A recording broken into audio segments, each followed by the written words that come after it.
Governor Ron DeSantis yesterday signed 37 bills, including a measure that will prevent the release of past and future travel records of DeSantis and other state leaders. Margie Menzel has more. The Republican-controlled legislature voted along party lines to pass a bill that provides a public records exemption for the travel records of DeSantis, the governor's immediate family, the lieutenant governor, cabinet members, the House Speaker, the Senate President, and the Chief Justice of the Florida Supreme Court. Democrats said the exemption would go beyond travel itineraries and also prevent the release of information about where the governor went and who attended meetings and events. Republicans countered the measure would help with security, as it would prevent people from being able to map out travel plans of DeSantis and other officials. The bill, which took effect immediately, also will keep from the public the names of people visiting the governor's mansion on non-governmental matters. For WFSU News, I'm Margie Menzel. Anders Croy, communications director of a DeSantis opposition group, DeSantis Watch, said in a Twitter post yesterday that the bill was signed a day before DeSantis begins political trips to Illinois and Iowa and amid reports of upcoming donor dinners at the governor's mansion. DeSantis has been traveling across the country as he prepares for a potential 2024 presidential campaign. The bill, which took effect immediately, also will keep from the public the names of people visiting the governor's mansion on non-governmental matters. An increasing number of Floridians agree that human actions are causing climate change, including a record number of Florida Republicans. WMNF's Chris Young reports that this could help efforts toward a cleaner environment. A survey conducted in March by Florida Atlantic University showed that nearly half of Republican Floridians now believe humans have largely caused climate change. There's just no more debating about, theoretical differences in causes. Or if it's even here, there's really a very solid consensus now that A, climate change is happening in Florida or amongst Floridians, and B, that it is largely human caused.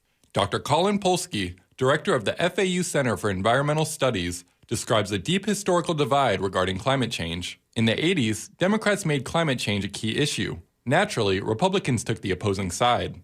It was something that Democrats were very interested in, and the Republicans saw an opportunity to distinguish themselves from the Democrats, and in particular on questions of, well, this sounds like something that if we were to respond to it effectively, it would require big government. However, in 2023, many Floridians see the effect of climate change through firsthand lived experiences. Last hurricane season included 2 major storms impacting Florida that caused widespread damage and over 150 deaths. It seems widening belief in human-caused climate change are now leading to support for policies to stop it. According to the survey, over half of Floridians support a tax to curb climate change. 71% support the teaching of climate change causes and impacts to public K-12 classrooms. This came as a surprise to Polsky. I was expecting to find less support for teaching climate change than we found. I think what it means is there's the public interest in climate change translates not just into action in the form of a potential tax, but also to saying this is something our children need to learn about to carry on the torch for the next generation. For WMNF News, I'm Chris Young in Tampa. Tomorrow is National Train Day. WMNF's Sean Comnan reports rail enthusiasts will celebrate at Tampa's Union Station.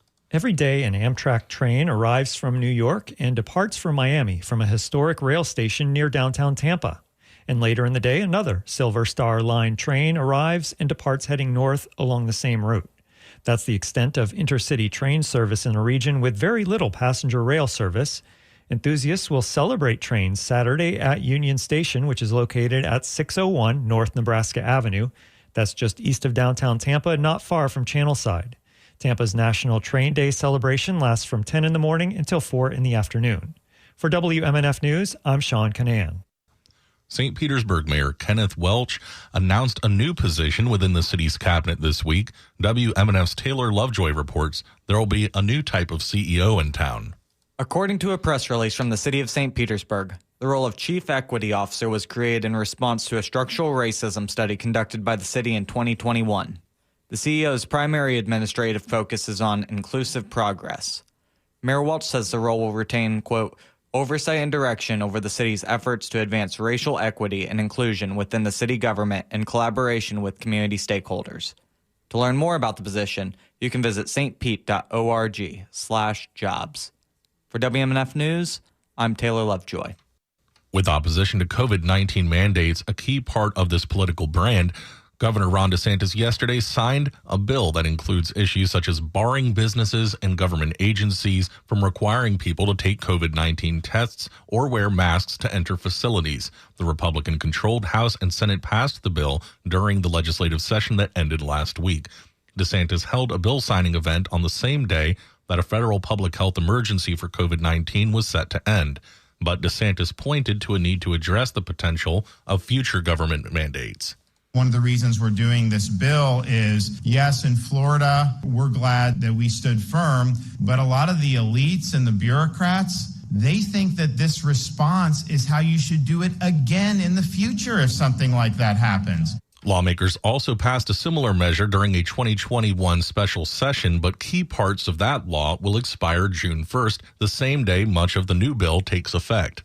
They haven't changed at all. And what that means, right, is that all that stuff, it is prime ready for rollout. Again, the next time they get the whiff of an opportunity to do it. Make no mistake about it.